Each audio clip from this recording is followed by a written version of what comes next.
Olá, estamos de volta com mais um podcast Ante o Exposto, hoje diretamente do 23º Congresso Internacional de Direito Constitucional, para entrevistarmos nada mais, nada menos, ninguém mais, ninguém menos do que o ministro Edson Fachin, o grande homenageado do evento, doutorado em Direito pela PUC de São Paulo. Ministro, eu quero agradecer a disponibilidade, a simpatia. E dar as boas-vindas, né? As boas-vindas ao ministro, agradecer a generosidade de estar conosco aqui, compartilhando um pouco da sua experiência, do seu conhecimento.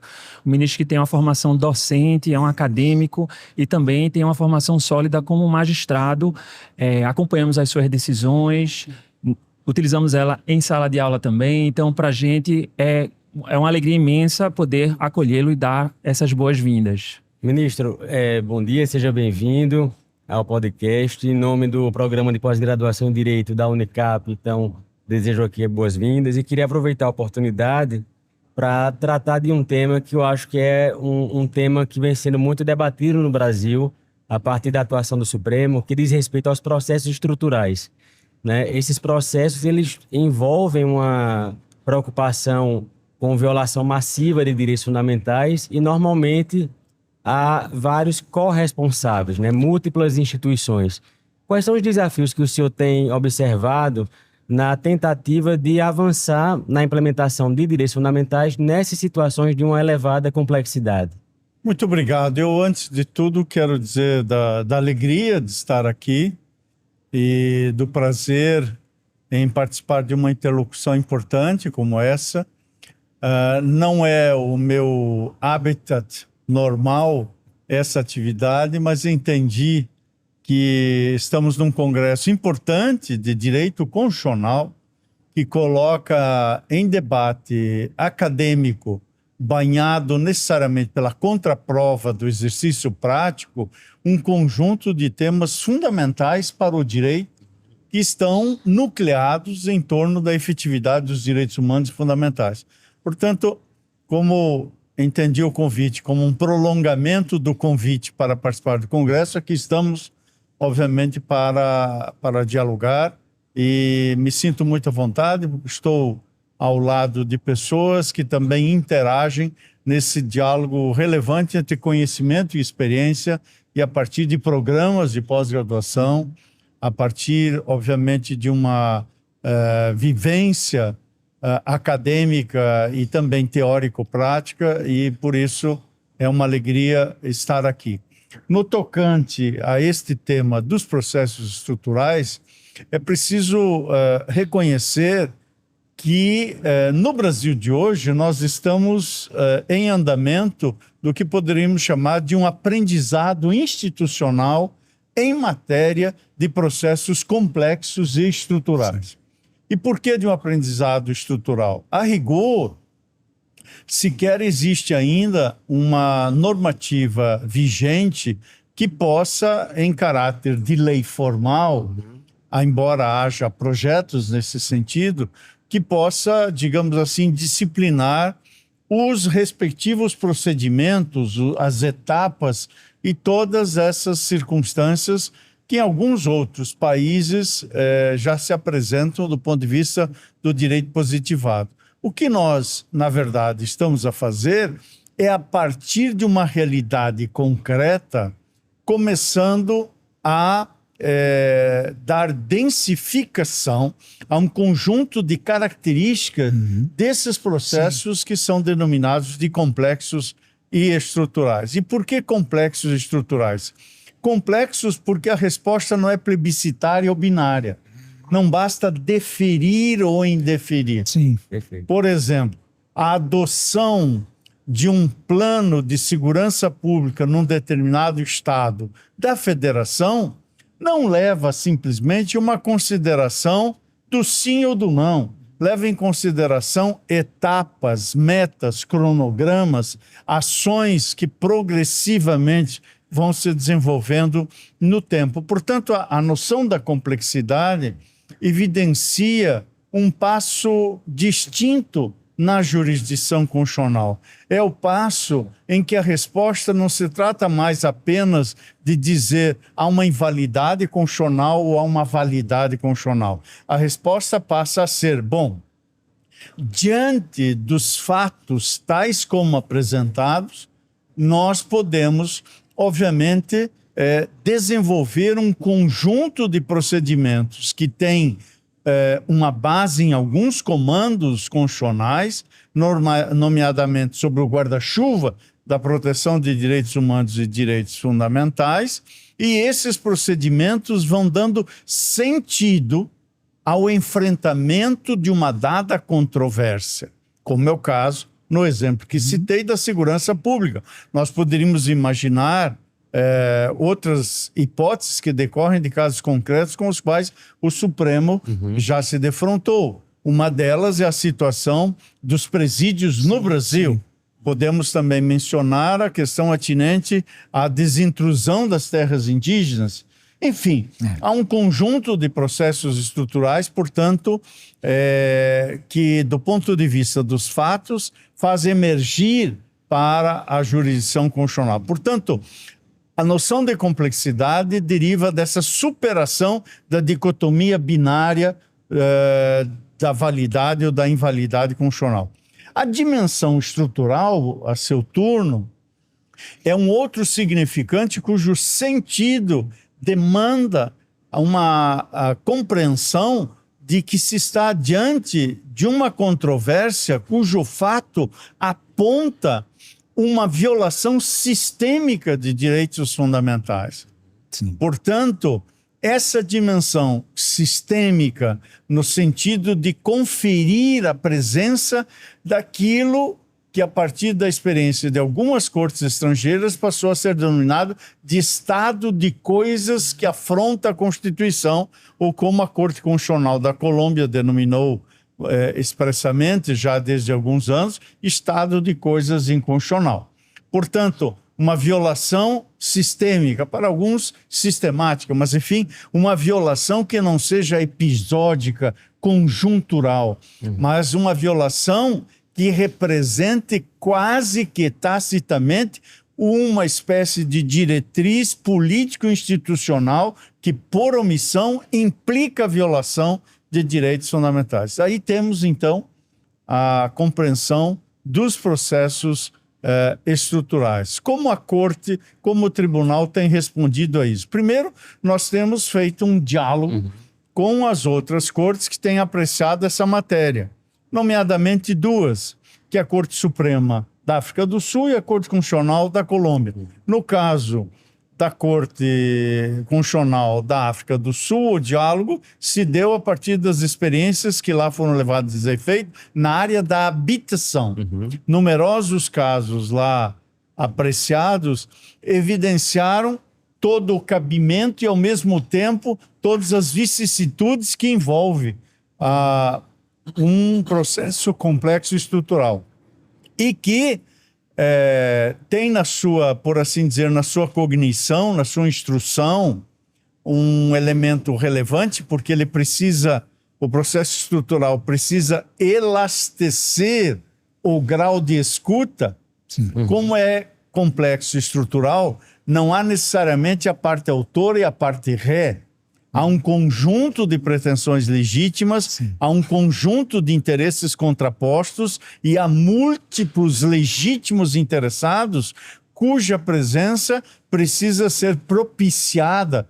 Portanto, audiências públicas, e estou usando no plural, porque não se trata de fazer apenas uma audiência pública, a missicúria, ou seja, a presença de amigos da corte, e outros diálogos relevantes, como audiências de contextualização, que são levadas a efeito. Portanto, esta abertura ficou evidenciada na fase da execução das decisões da Corte Sul-Africana. O mesmo se nota na Corte Constitucional da Colômbia, onde eu pessoalmente estive dialogando com os colegas integrantes da Corte Constitucional e, mediante diversos intercâmbios de informações e de experiências, verificando precisamente as dificuldades, não apenas no plano da instrução, que me referi, e mesmo da decisão, mas do enforcement, por assim dizer, do cumprimento da decisão. A experiência recente que nós tivemos foi da DPF 635, em que, feita a instrução pelo relator, com esse elastecimento, a decisão foi proposta por mim e o tribunal acolheu. Nós a construímos a muitas mãos. Para ser bem exato, os 11 integrantes do tribunal participaram de diversos diálogos, reuniões e debates durante as sessões, depois das sessões, em reuniões internas entre os ministros, e o dispositivo da decisão foi construído em conjunto a 22 mãos, por assim dizer. É uma redação colegiada verdadeiramente, a tal ponto que para alguns seria uma decisão per curiam, por assim dizer. Eis que o relator somente veiculou, transmitiu esta decisão assim tomada, e agora começamos a fase da execução. Por isso, a sua pergunta demanda muitas considerações, eu não quero me alongar demasiadamente, mas faço estas para dar uma certa contextualização teórico-prática de onde esse tema se localiza. Muito obrigado. Ministro, tem um tema muito sensível, que é o uso da inteligência artificial, absolutamente transversal em toda a sociedade, mas no âmbito do Poder Judiciário. Como é que se houve o desafio imposto aos magistrados para utilizar a inteligência artificial e, ao mesmo tempo, do ponto de vista da governança interna, os algoritmos que às vezes podem ser um pouco enviesados e podem conduzir determinadas decisões? Quais são os desafios que o Judiciário vai enfrentar cada vez mais com o uso da inteligência artificial? Muito bem. Dois temas do século XXI, né? Processos estruturais e a inteligência artificial. Eu começaria a tentar enfrentar essa sua questão iniciando pelo básico. Creio que o grande desafio do judiciário de hoje é, na verdade, a inteligência humana que é desafiada diante da inteligência artificial. O que significa isso? Que todos os mecanismos derivados da revolução tecnológica devem ser colocados a serviço da atividade humana na prestação jurisdicional, e não o inverso. E por que eu estou a dizer isso? Para reconhecer que o sujeito do conhecimento, o sujeito da decisão, portanto, o sujeito do controle dos sentidos, há de ser o sistema judicial feito por humanos e para humanos. Agora, não se pode, nem se deve, se de um lado não é o caso de divinizar a inteligência artificial, por outro lado, também não se pode demonizar a inteligência artificial, especialmente a generativa. Todos esses avanços são bem-vindos, a tal ponto que nós, no Supremo Tribunal Federal, já estamos na 4ª etapa do desenvolvimento de inteligência artificial. Nós começamos com o projeto Victor, passamos por um projeto seguinte denominado Vitória.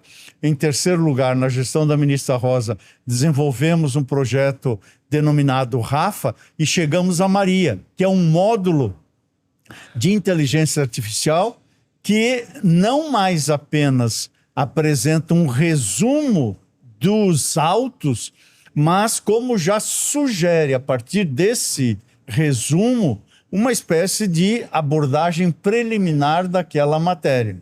Isso significa que, me recordo, quando eu entrei no tribunal em 2015, ao começo de 2015, 2016, o nosso acervo ainda era fundamentalmente físico.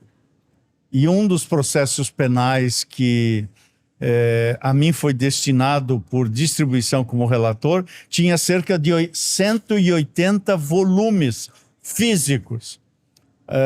Pode-se imaginar quanto tempo eu, obviamente, tive que despender para me inteirar dos fatos e, a partir dos fatos processuais, começar a prover o direito.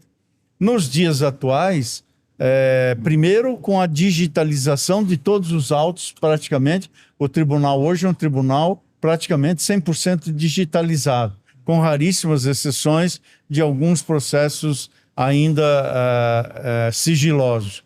Mas essa digitalização permitiu, portanto, a utilização de ferramentas como, por exemplo, a partir da distribuição de um recurso extraordinário, a inteligência artificial já pontua eventuais definições de temas de repercussão geral que já apreciaram esta matéria.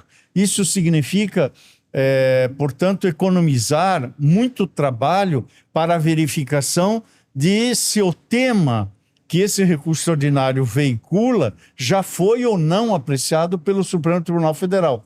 O que significa que na presidência do Supremo, que é onde se faz o juízo da porta de entrada do recurso extraordinário, o exame de admissibilidade ficou com muito maior acurácia, por assim dizer, com o uso da inteligência artificial, porque os temas de repercussão geral, que lá no início foram pensados para serem alguns, hoje nós temos centenas. E, portanto, a utilização de uma ferramenta que auxilie não só a imbricação com o tema, mas com algumas explicitações posteriores que o próprio tribunal fez do tema, isso já permite dizer que sobre uma dada matéria o tribunal já se pronunciou, ou sobre esta matéria é preciso reconhecer um novo tema para emitir uma nova decisão à luz de repercussão geral sobre isso. Portanto, na prática, o tribunal tem se valido de mecanismos como a inteligência artificial. O poder judiciário brasileiro, no contexto da região, da América Latina e mesmo de alguns países da Europa, é um contexto do qual nós podemos até, uma certa medida, nos orgulhar dos avanços que o poder judiciário, de um modo geral, quer na justiça estadual, quer na justiça federal, já levou a efeito à luz de alguns mecanismos atinentes à utilização de inteligência artificial. Por exemplo, o acompanhamento nacional dos mandados de prisão, para evitar que alguém, tendo um mandado de prisão expedido em Rondônia, disso não se tenha nenhuma notícia em Pernambuco. Portanto, esta porosidade informativa, ela vem contribuindo enormemente para a maior celeridade, para a maior eficiência. Agora, repito o que eu disse ao início. É a tecnologia que deve servir à humanidade, não a humanidade servir à tecnologia. Creio que daqui a algum tempo, talvez os nossos alunos de graduação e pós-graduação estarão elaborando alguma dissertação ou tese sobre o direito fundamental dos humanos serem julgados por seres humanos. Portanto, há um limite aí a ser posto em debate. Se há possibilidades, sim, são imensas, importantes e são águas que devem ser navegadas. Mas também há limites que devem ser pensados para que não se obste a inovação, porque a inovação, ela é, por assim dizer, uma longa manus, é um prolongamento da liberdade e da inventividade humana, da própria liberdade de expressão, lato sensu, e, portanto, não se pode frear a inovação. Mas isso corresponde a dizer que as inovações devem servir ao propósito último, que é o de servir a humanidade. E servir a humanidade em sociedades assimétricas, como vivenciamos aqui na região da América Latina e, de um modo particular, no Brasil, que ainda é uma sociedade economicamente assimétrica, socialmente ainda injusta e discriminatória. Portanto, a sua preocupação, professor, com os vieses é muito relevante, porque a inteligência artificial trabalha a partir de fontes e de dados, e no caso da generativa, ela, como o próprio nome está a dizer, ela gera percepções a partir de fontes e de dados. E muitas vezes, para usar a palavrinha da moda, a IA alucina. Portanto, ela desborda da resposta que ordinariamente seria esperável. E cito um exemplo para concluir a resposta, até certo ponto prosaico. A ministra Rosa ainda estava na presença do tribunal e solicitou que eu falasse em nome do tribunal no início de uma dada sessão, aonde ocorreria a efeméride, a circunstância do centenário do falecimento do Rui Barbosa. Eu estava preparando esse discurso, mandei buscar alguns livros na biblioteca do tribunal, depois fui até a biblioteca e, ao elaborar, uma das minhas assessoras disse: ministro, vamos fazer uma pergunta à inteligência artificial. E fez a pergunta à inteligência artificial: Rui Barbosa foi ministro do STF? A inteligência artificial imediatamente respondeu sim. E a assessora me mostrou a resposta e eu pedi a ela que escrevesse: sua resposta está errada. E ela escreveu, porque o Rui Barbosa, obviamente, não foi ministro do Supremo Tribunal Federal, ainda que, se tivesse sido, teria muito honrado o Supremo Tribunal Federal, mas ele foi, a rigor, por assim dizer, o pai da formulação, não só do controle de constitucionalidade entre nós, mas do modelo de jurisdição constitucional implantado no Brasil. Foi escrita a frase que a resposta estava errada, do outro lado fez-se um silêncio quase eloquente, e ao cabo de 1 minuto e meio, 2, começou uma nova resposta dizendo: desculpe, me equivoquei.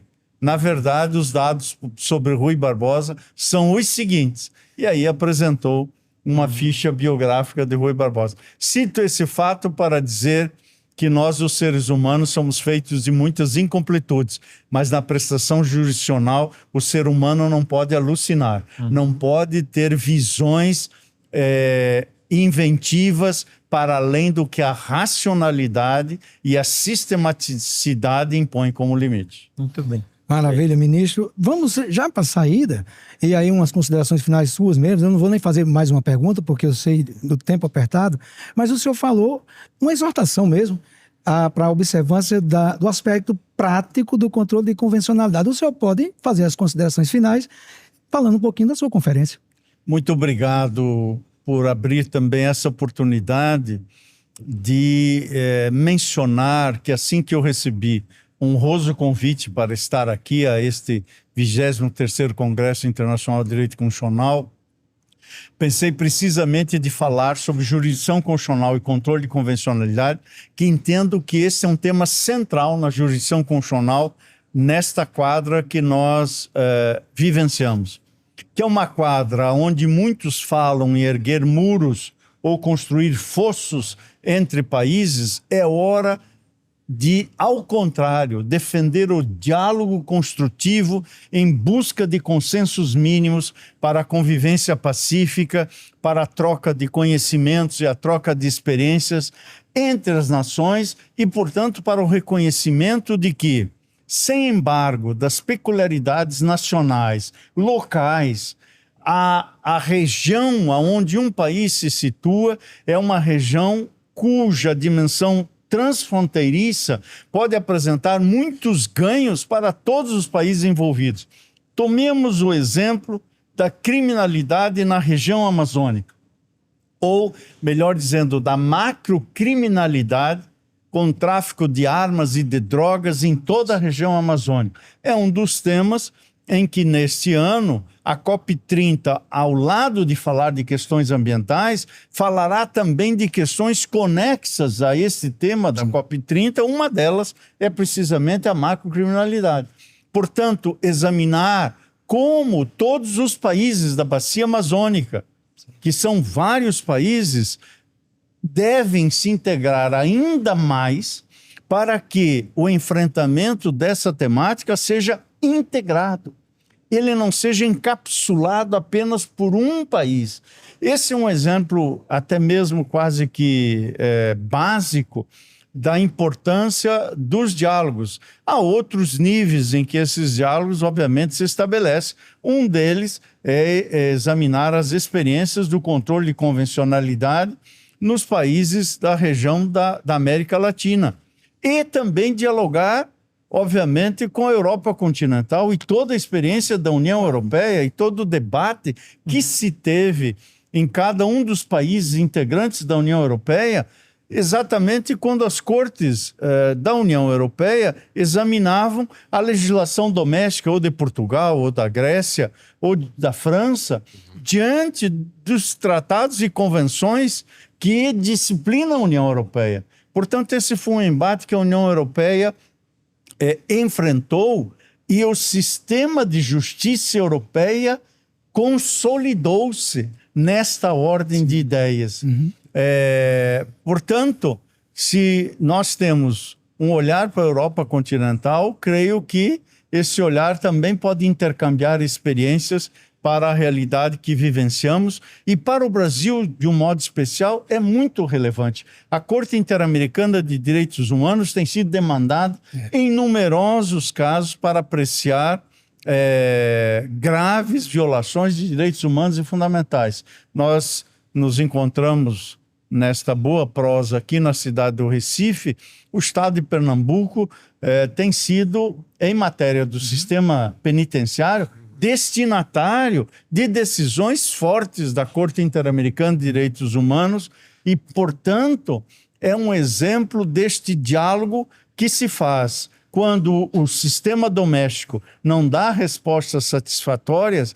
É relevante que haja, ainda que se passe pela Comissão Interamericana de Direitos Humanos, que haja acesso à Corte e a Corte possa, com prudência e serenidade, examinar esses casos e, obviamente, emitir decisões que, para o Brasil, que é um dos 34 países da Organização dos Estados Americanos, signatário da Convenção Americana de Direitos Humanos, as decisões da Corte para o Brasil são vinculantes, são dotadas, portanto, de uma demanda impositiva de cumprimento. Creio que o ensino do direito tem um grande chão para andar sobre isso, há um grande ambiente acadêmico para desenvolver, há um grande ambiente prático para desenvolver, porque na medida que se compreende que quem opera com o direito no Brasil não está dialogando apenas com a ordem jurídica nacional, mas está dialogando com a ordem jurídica interamericana, nós elevamos o constitucionalismo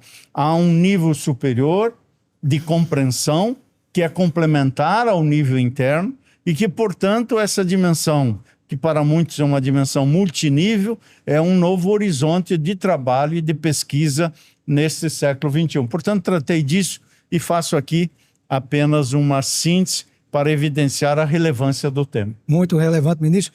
Esse é o ministro Luiz Edson Fachin, que nos agraciou com sua presença, muito nos honra, compartilhou esse conhecimento de forma tão fluida, né? Parece tão fácil tudo que ele fala. Ministro, muito obrigado. E espero que vocês gostem do conteúdo gerado. Assina lá, né? Segue o sininho, faz a inscrição nas redes YouTube, Spotify e Instagram. Ministro, mais uma vez, muito obrigado pela sua presença, o aceite do convite, e espero que tenhamos no futuro outra oportunidade. Muito bem, sucesso a vocês e parabéns por disseminarem o conhecimento e a lucidez que é muito importante para o Brasil dos dias atuais. Muito obrigado. Obrigado, ministro.